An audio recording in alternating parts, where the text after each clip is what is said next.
सर्वेभ्यः नमो नमः। आप सभी को हमारा आर्य प्रणाम।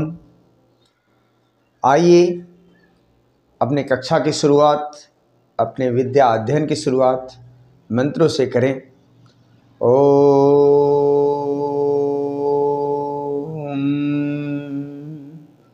ईशावास्यमिदं सर्वं यत्किंचित् जगत्यां जगत् तेन तक्तेन भुञ्जीथाः मा गृधः कस्य स्वेद्धनम्। सभी को नमस्ते पुनः। आइए हम सभी समास का अध्ययन कर रहे थे, जिसमें कि हम लोगों ने पहले पढ़ा था तत्पुरुष समास। तत्पुरुष समास में द्वितीय तत्पुरुष, तृतीय तत्पुरुष, चतुर्थी तत्पुरुष, पंचमी तत्पुरुष, फिर सप्तमी तत्पुरुष हम लोगों ने पढ़ा। अब चूंकि षष्ठी तत्पुरुष समझना है, तो षष्ठी तत्पुरुष समझने के पहले कर्मधारय को जानना, कर्मधारय समास को जानना अत्यंत महत्वपूर्ण हो जाता है। अतः आइए हम सभी अपने ही YouTube चैनल वेदर्शी नॉलेज सेंटर में आज सीखेंगे कर्मधारय समास। चूँकि कक्षा 8वीं में भी कर्मधारय समास पूछा गया है और आएगा। बच्चों से यह पूछा जाता है कि दिए गए समस्त पद में कौन सा समास है, या पूछा जाता है कि समास का विग्रह करें। तो कक्षा 8वीं स्तर के लिए सिर्फ और सिर्फ केवल एक ही बात समझना होता है कर्मधारय के लिए कि तत्पुरुषः समानाधिकरणः कर्मधारय। जिसका अधिकरण अर्थात आश्रय एक ही हो, वह अधिकरण कहलाता है तत्पुरुषः समानाधिकरणः कर्मधारय। यह हिंदी के लिए भी, हिंदी वाले बच्चों के लिए भी बहुत महत्वपूर्ण है कर्मधारय समास को समझना, क्योंकि प्रायशः यह परीक्षा में आते ही हैं। अतः आप सभी से निवेदन है, पूरा एंड तक वीडियो देखेंगे, आप बीच में छोड़ करके कहीं नहीं जाएंगे। होता क्या है, थोड़ा सा देखते हैं आगे बढ़ जाते, ऐसा नहीं करना है। तो आइए शुरू करते हैं विलंब न करते हुए। जैसा कि यहाँ पर महर्षि पाणिनि जी ने सूत्र दिया है। क्या सूत्र दिया है? तत्पुरुषः समानाधिकरणः कर्मधारयः। अर्थात समान है अधिकरण, आश्रय, जिनका ऐसे पदों वाले तत्पुरुष की कर्मधारय संज्ञा होती है। और समानाधिकरण उसे कहते हैं जहां दो धर्म एक ही द्रव्य में विद्यमान है। मतलब नीला भी वही है, काला भी वही है, नील कृष्ण, नील भी वही है, कंठ भी उसी का है, नीला भी वही है और कंठ भी वही है, नीलकंठ। नीला है कंठ जिसका, नीलकंठ। तो एक ही आधार में समाहित है दोनों के दोनों विशेषण और विशेष्य। तो इस तरह से तत्पुरुषः समानाधिकरणः कर्मधारयः विधान करता है कि जब विशेषण और विशेष्य यदि एक ही गुण में, एक ही व्यक्ति विशेष में विद्यमान हो, तो हमें क्या कहना है, उनको कर्मधारय समास कहना है। जैसे देखिए कक्षा 8वीं के लिए है ये, इसको ध्यान देंगे। बस इतना समझ गए तो कर्मधारय समझ गए। विशेषण और विशेष्य, विशेषणम विशेष्येन बहुलम। यह सूत्र कहता है कि विशेषण का विशेष्य पद के साथ, विशेषण का विशेष्य पद के साथ, विशेषण का विशेष्य पद के साथ, विशेषणम विशेष्येन बहुलम, विशेषण का विशेष्य पद के साथ विकल्प से समास होता है, जिसे कर्मधारय कहते हैं। क्या कहते हैं? कर्मधारय तत्पुरुष। यह तत्पुरुष समास का ही है, एक भाग है, और तत्पुरुष समास कर्मधारय तत्पुरुष कहते हैं। और जैसे मधुरम वचनम, वचन कैसा हो? मधुर हो। तो मधुर वचनम वक्तव्यम, हम सभी को मधुर वचन बोलना चाहिए। अब पूछ लिया जाता है कंपटीशन में भी कि मधुर वचन में जी बताइए जी, अच्छा जी ये मधुर वचन में बताइए कि कौन सा समास है और क्यों है। तो आप बता सकते हैं विशेषणम विशेष्येन बहुलम, विशेषण का विशेष्य के साथ यदि समस्त पद बन रहा है तो उस समास को हम कहेंगे कर्मधारय समास। विशेषणम विशेष्येन बहुलम। उपमानानि सामान्य वचने, इस सूत्र से कहते हैं जहां उपमान और उपमेय विद्यमान हो। कमल नयन, नयन कैसा? कमल के जैसा, है ना, कमल के समान, कमल के समान नयन, कमल नयन। प्राण प्रिय, प्राण के समान प्रिय, प्राण प्रिय। वचनामृत, वचन रूपी अमृत, वचनामृत। विद्याधन, विद्या रूपी धन, विद्याधन। और ये विशेष्य और विशेषण भी होता है, कभी विशेषण विशेष, कभी विशेष से पहले हो जाता है तो कभी विशेषण बाद में होता है, तो वहाँ कंफ्यूज नहीं होना है। नराधम, अधम है जो आदमी, नर क्या है? विशेष्य है। अधम क्या है? अधम क्या है? वो विशेषण है। किसका? मनुष्य का। तो विशेष्य और विशेषण आगे पीछे भी हो सकता है, इसके लिए घबराने की आवश्यकता नहीं है। आपको बस हिंदी में बस है, जो, के समान आदि लगा हुआ देखेंगे, यदि विग्रह क्या हुआ है उसको पहचान करके आप समास का नाम लिख देंगे कि कर्मधारय समास है। ठीक है, आगे विशेष जानकारी के लिए देखें आप आगे। जैसा कि मैंने बता दिया तत्पुरुष समास की परिभाषा क्या है। अब आगे देखते हैं किन किन शब्दों के रहने पर तत्पुरुष समास में कर्मधारय होता है, कर्मधारय तत्पुरुष होता है। जैसे द्वितीय तत्पुरुष के लिए हमने शब्दों को देखा, तृतीय तत्पुरुष के लिए शब्दों को देखा, चतुर्थी तत्पुरुष के लिए हम लोगों ने शब्दों को देखा, समर्थ सुबंत पदों को देखा, फिर उसके बाद आपने पंचमी तत्पुरुष में देखा, सप्तमी तत्पुरुष में देखा। वैसे ही अब समानाधिकरण कर्मधारय, कर्मधारय समास के लिए भी कुछ शब्द हैं, उनको हम लोग देखेंगे। शब्द को, इसके सूत्र हैं पूर्व कालैक सर्वजरत पुरन्नव केवला समानाधिकरणेन है। पूर्व कालैक सर्वजरत पुरान्नव, पूर्व कालैक सर्वजरत पुरान्नव केवला समानाधिकरणेन, यही सूत्र है। यह समानाधिकरण तत्पुरुष को आगे ले चलता है और यह बताते हैं इस सूत्र में पाणिनि जी कि पूर्व काल एक सर्व जगत पुराण नव केवल, इन सुबंतों का समानाधिकरण सुबंत के साथ विकल्प से समास होता है। तो उदाहरणों में देखिए, अस्तना स्नातश्चानुभुक्तश्च, स्नातश्चानुभुक्तश्च, स्नातश्चानुभुक्तश्च, स्नानभुक्तः, स्नातानुभुक्तः, स्नातानुभुक्तः, क्या हो जाएगा? स्नाताश्चानुभुक्तश्च, स्नाताश्चानुभुक्तश्च, स्नातानुभुक्तः, स्नातानुभुक्तः।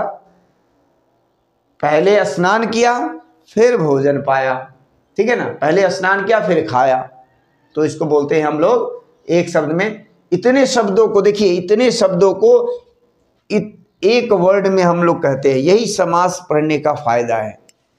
स्नातानुभुक्तः, क्या बोलते हैं? स्नातानुभुक्तः। क्यों भाई? समास का उद्देश्य ये है बड़े से बड़े वाक्यों को संक्षेप करना, संक्षेप करने को समास कहते हैं। समर्थः पद विधि, पदानाम विधिनाम समाहार, वहाँ पर पद विधि होती है और समाहार हो जाता है, यानी एक पद समस्त पद बन जाते हैं। आगे देखिए, एकश्चासौ वैद्यश्च, एक वैद्यः, एक वैद्य। एक वैद्य में कौन समास है?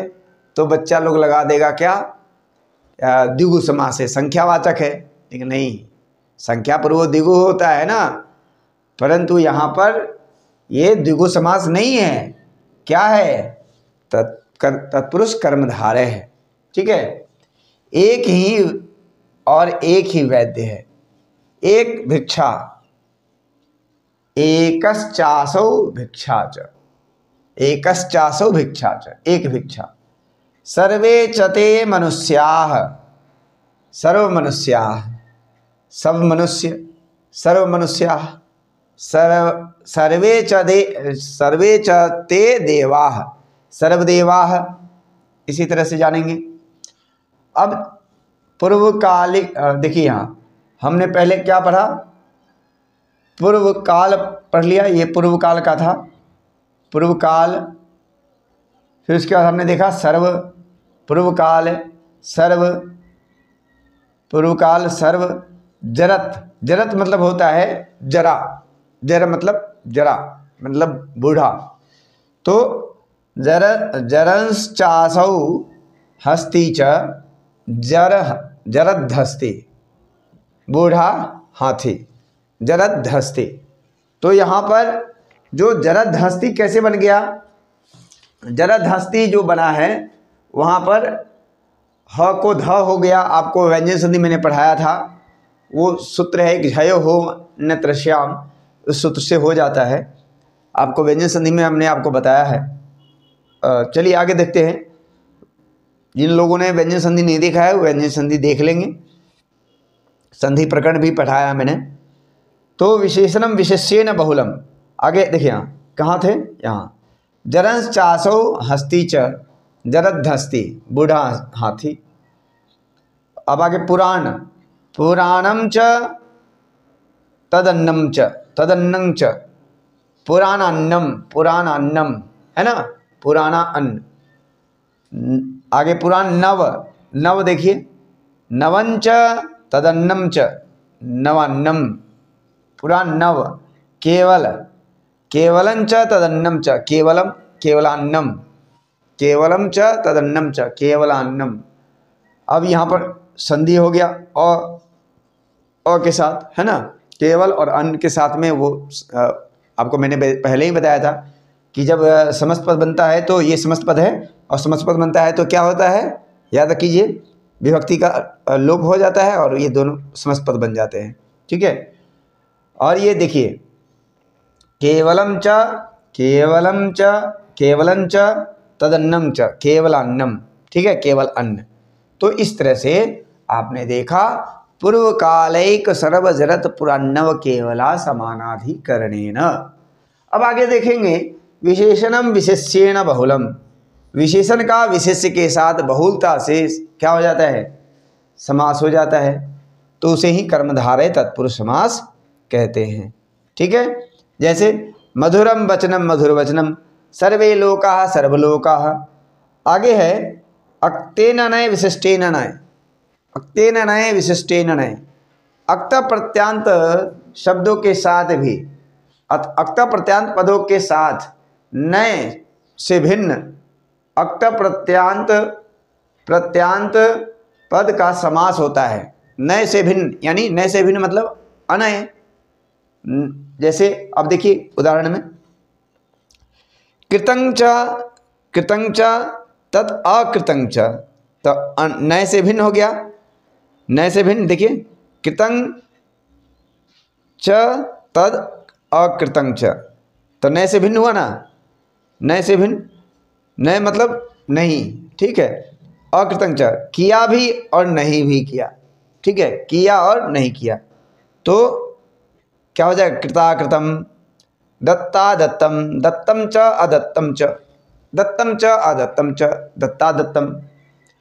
ऐसे ही भुक्तम च तद अभुक्तम च इति भुक्ता भुक्तम, भुक्ता भुक्तम। पीतम च, पीतम च तद अपीतम च, पीता पीतम।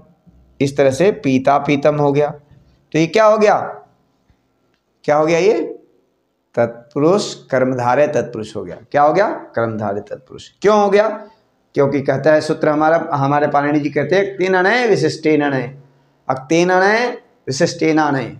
ठीक है। आगे है वर्णो वर्णेन, कहते हैं वर्णवाची शब्द, वर्णवाची पद के साथ वर्णवाची पद का जब समास होता है तो उसको भी तत्पुरुष समानाधिकरण कर्मधारय समास के नाम से जानते हैं।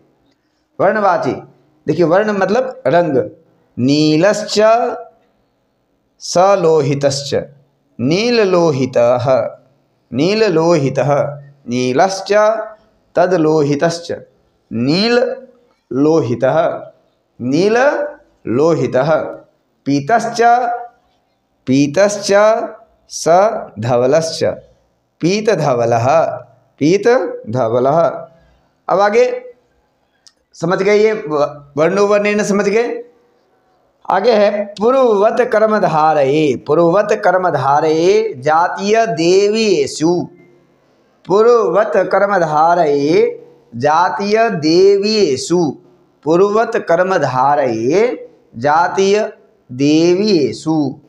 इसमें बताते हैं पाणिनि जी कि कर्मधारय समास में होने पर पूर्व पद को यदि पुल्लिंग है, पूर्व पद में यदि पुल्लिंग है वो, तो पुल्लिंग बना दिया जाता है। ठीक है, पूर्व पद को पुल्लिंग बना दिया जाता है। कर्मधारय समास होने पर पूर्व पद को पुल्लिंग बना दिया जाता है। देखिए, सुंदरी नारी, सुंदरी नारी। अब यहाँ पर कर्मधारय समास हो रहा, तो सुंदर नारी हो गया। कृष्ण चतुर्दशी, कृष्णा चतुर्दशी, कृष्ण चतुर्दशी। आज कृष्ण चतुर्दशी है। सुकेशी, सुकेशी भार्या, सुकेश अच्छी बालों वाली पत्नी, तो सुकेश भार्या। ठीक है, सुकेश भार्या। तो इस तरह से आपने देखा कि कर्मधारय तत्पुरुष समास अलग अलग स्वरूपों में होते हैं और अलग अलग रूपों में व्यवहार में प्रयोग किए जाते हैं। और कर्मधारय जो है उपमानानि सामान्य वचने ही, उपमानानि सामान्य वचने ही, उपमितं व्याघ्रादेवी सामान्य प्रयोगे। ये सामान्य प्रयोग में उपमान और उपमेय के बीच समास को उपस्थित उपमित कर्मधारय कहते हैं। इसमें साधारण धर्म छिपा रहता है। जैसे मुख कमल, मुखम कमलम इव, मुख कमल। पुरुष व्याघ्र, पुरुषः व्याघ्र इव सुरः, पुरुष व्याघ्र इव सुरः, पुरुष व्याघ्र। उपमानानि सामान्य वचने, उपमानानि सामान्य वचने, उपमान और साधारण धर्मवाचक शब्द के साथ जो समास होता है उसे उपमान कर्मधारय कहते हैं। जैसे घन इव श्यामः, घन श्यामः, घन इव श्यामः। वैसे ही चंद्रोज्ज्वलः, चंद्र इव उज्ज्वलः, चंद्रोज्ज्वलः। उपमानानि सामान्य वचने ही। इसमें क्या होता है, तत्पुरुष कर्मधारय तत्पुरुष समास होता है, कर्मधारय तत्पुरुष समास होता है। आशा करते हैं आप सभी को यह तत्पुरुष समास समझ में आ गया होगा। यदि आ गया तत्पुरुष समास, तत्पुरुष कर्मधारय तत्पुरुष समास समझ में आ गया होगा, तो आपसे नम्र निवेदन है कि लाइक करेंगे, शेयर करेंगे और अधिक से अधिक लोगों तक यह जो नॉलेज प्रसारित किया जा रहा है या दिया जा रहा है या जो आप सीख रहे हैं वह बांटे, जिससे कि आपको और उत्तर वृद्धि प्राप्त हो, ज्ञान में आपकी वृद्धि हो। तो मैं इतना ही कहकर अपनी वाणी को विराम देता हूँ। पुनः अगली कक्षा में हम लोग मिलेंगे, षष्ठी तत्पुरुष समास को जानेंगे। तब तक के लिए आप स्वस्थ रहें, कुशल रहें। इसी मंगल कामना के साथ मैं अपनी वाणी को विराम देता हूँ। धन्यवाद। जय हिंद, जय भारत।